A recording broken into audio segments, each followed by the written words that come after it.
तो दोस्तों बुढ़ापा पेंशन उस व्यक्ति की बनती है जिसकी उम्र फैमिली आईडी के अंदर 60 साल वेरीफाई हो जाती है। यानी जो व्यक्ति फैमिली आईडी के अंदर 60 साल का हो जाता है उसी की पेंशन बनाई जाती है। फिर ये देखा जाता है कि जो उसकी डीओबी है यानी जन्मतिथि है वो वोटर कार्ड, स्कूल की मार्कशीट या फिर स्कूल का कोई रिकॉर्ड या फिर बर्थ सर्टिफिकेट के माध्यम से वेरीफाई होनी चाहिए, सत्यापित होनी चाहिए। और जो पति पत्नी की इनकम है फैमिली आईडी के अंदर वो 3 लाख से ज्यादा नहीं होनी चाहिए और फैमिली आईडी के अंदर बैंक खाता जुड़ा हुआ होना चाहिए। उस व्यक्ति की ही पेंशन बनती है। बुढ़ापा आपने शर्तें तो जान ही ली हैं। अब पेंशन किस कारण से रोकी गई है? तो दोस्तों इन्हीं कारणों से जो पेंशन है वो रुकी है, लेकिन फिलहाल इसके अंदर 3 मुख्य कारण है।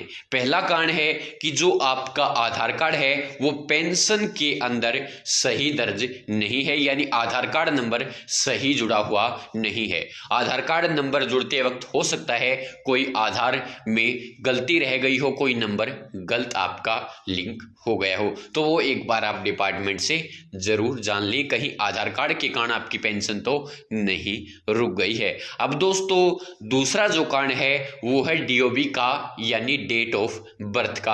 आपकी जो जन्म तिथि है वो फैमिली आईडी के अंदर किसी कारण से अगर कम हो गई है, यानी 60 साल आपकी उम्र नहीं है, फैमिली आईडी के अंदर गलती से 30 साल, 40 साल या 50 साल लिखी गई है, उसके कारण भी दोस्तों आपकी जो पेंशन है वो काटी गई है, रोक दी गई है। दोस्तों मैं एक बात आपको बता दूं कि जो पेंशन कटी है वो कटी नहीं है, फिलहाल के लिए अस्थायी रूप से रोकी गई है, यानी एक बार रोक दी गई है। अगर आप समस्या समाधान करवा लेते हैं तो दोबारा से चालू हो जाएगी।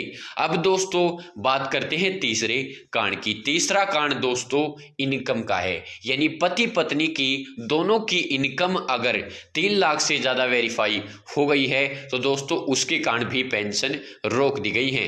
अब अगर आपकी इनकम जो है वो फैमिली आईडी के अंदर किसी कमेटी के माध्यम से वेरीफाइड है तो उसे आप ठीक करवा सकते हैं। इसके लिए आपको अपने एडीसी ऑफिस जाना होगा, यानी जिला का जो एडीसी ऑफिस है वहां पर आपको लिखित एप्लीकेशन देंगे, तो अगर आपकी इनकम गलत वेरीफाई है तो वो ठीक हो जाएगी। और अगर वास्तव में आपकी इनकम 3 लाख से ज्यादा है तो फिर आपका समाधान नहीं होगा, आपकी पेंशन दोबारा चालू नहीं होगी। या फिर किसी एक्सक्लूजन के कारण आपकी इनकम ज्यादा वेरीफाई हो गई है फैमिली आईडी के अंदर, तो एक्सक्लूजन आपका गलत जुड़ा हुआ है तो उसे आप ठीक करवा सकते हैं, लेकिन वास्तव में जो एक्सक्लूजन जुड़ा हुआ है वो ठीक है, फिर आप समस्या समाधान नहीं करवा सकते। यानी जो इनकम वाली समस्या है उसका तो समाधान होना दोस्तों मुश्किल ही है। तो दोस्तों अगर गलती से इनकम ज्यादा वेरीफाई है तो समाधान हो सकता है, लेकिन अगर वास्तव में आपकी उतनी ही इनकम है या जो एक्सक्लूजन फसल का जुड़ा हुआ है, बिजली बिल का जुड़ा हुआ है या फिर कोई अन्य एक्सक्लूजन ऐड है,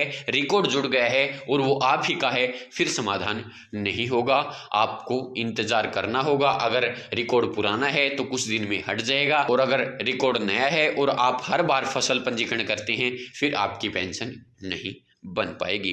तो दोस्तों ये कुछ कारण थे जिसके कारण आपकी जो पेंशन है वो रोकी गई हैं। लेकिन मैं आपको एक बात और बता दूं, अगर आपकी पेंशन अभी तक नहीं रुकी है तो आप अपनी एक बार जन्मतिथि चेक कर लें, फैमिली आईडी के अंदर कहीं आधार से वेरीफाइड तो नहीं है। अगर आधार कार्ड से वेरीफाइड है तो उसे वोटर कार्ड, स्कूल की मार्कशीट या फिर स्कूल का कोई रिकॉर्ड या फिर बर्थ सर्टिफिकेट के माध्यम से वेरीफाई करवा लें ताकि आपकी पेंशन आगे चलकर न रोकी जाए। इसके अलावा अपनी फैमिली में senior citizen old age pensioner भी करवा लें।